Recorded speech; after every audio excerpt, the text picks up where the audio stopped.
జీవితమనే పరీక్షను జయించడమే విద్యార్థులకు అసలైన సవాల్ కావాలని మంత్రి లోకేష్ అన్నారు. విద్యార్థులు పరీక్షల కోసం జీవితాలను పణంగా పెట్టవద్దని సూచించారు.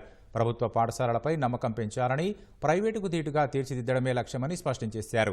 విజయవాడ సెంట్రల్ నియోజకవర్గం పాయకాపురం ప్రభుత్వ జూనియర్ కళాశాలలో ఇంటర్ విద్యార్థులకు డొక్కా సీతమ్మ మధ్యాహ్న భోజన పథకాన్ని మంత్రి లోకేష్ ప్రారంభించారు. తల్లిదండ్రులు గర్వపడేలా విద్యార్థులందరూ చదవాలని సూచించారు. విద్యార్థులకు ఇది ఎంతో కీలక దశ అని, వ్యసనాలకు దూరంగా ఉండాలని సూచించారు.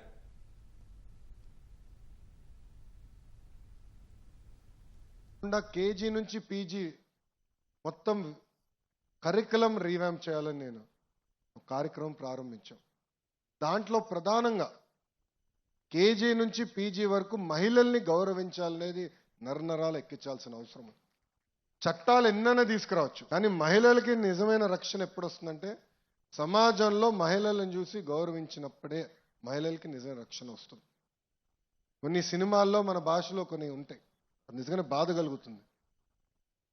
గాజులు తొడుక్కున్నావా అని అంటారు, అమ్మాయిలాగా ఏడవద్దు అని అంటారు. అది కరెక్ట్ కాదు. ఇన్ఫ్యాక్ట్ మేము టెక్స్ట్ బుక్స్లో కూడా అంటే చిన్నపిల్లలకి సెకండ్ క్లాస్ థర్డ్ క్లాస్ పిల్లలు టెక్స్ట్ బుక్స్ చూస్తే ఇంటి పనుల్లో మొత్తం ఆడవాళ్ళే ఉన్నారు ఫోటోల్లో.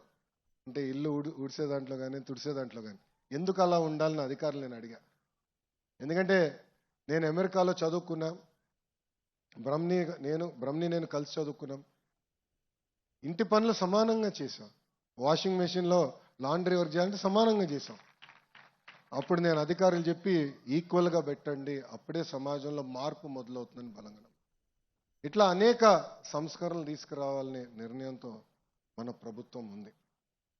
దాంట్లో భాగంగా ఇంటర్మీడియట్ పెద్దలు అన్నట్టు బ్రిడ్జ్, ఈ బ్రిడ్జ్ చాలా కీలకమైనది. 10th వరకు నేను కూడా యావరేజ్ స్టూడెంట్, ఓపెన్గా నేను ఇప్పుడు చెప్తున్నా. అప్పుడు బాబు గారు గుర్తించి వీడు యావరేజ్గా ఉన్నాడు, వీడు రుద్దేయాలి 11th 12th అని నారాయణ గారిని పిలిచారు. నారాయణ గారు తెలుసు కదా, నారాయణ గారు తెలుసు, మున్సిపల్ అడ్మినిస్ట్రేషన్ శాఖ మార్చులు.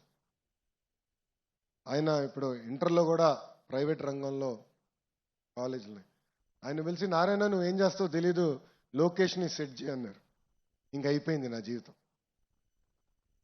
పొద్దున్న నుంచి రాత్రి వరకు నేను ఎక్కడ వీక్గా ఉన్నాను, ఏ ఫౌండేషన్లో వీక్గా ఉన్నానని గుర్తించి ఆ ఫౌండేషన్స్ అంతా నాకు అందజేశారు. అది నేను ఇప్పుడు కూడా గుర్తుపెట్టుకొని మేడం గారితో రివ్యూ చేసినప్పుడు మన జూనియర్ కళాశాలలో ఉన్న పిల్లలందరినీ మిమ్మల్ని బైఫర్కేట్ చేసేదానికి కాదు, కానీ ఏబీసీ కింద కేటగిరీ చేసి కొంచెం ఇబ్బంది పడుతున్న పిల్లలకి సప్లిమెంటేషన్, మెటీరియల్, క్వశ్చన్ బ్యాంక్ అందజేసి ఏ ఒక్క విద్యార్థి ఫెయిల్ అవ్వకుండా చూసుకోవాల్సిన బాధ్యత మా పైన ఉందని గౌరవ కమిషనర్ గారు కూడా నేను చెప్తాను జరిగింది.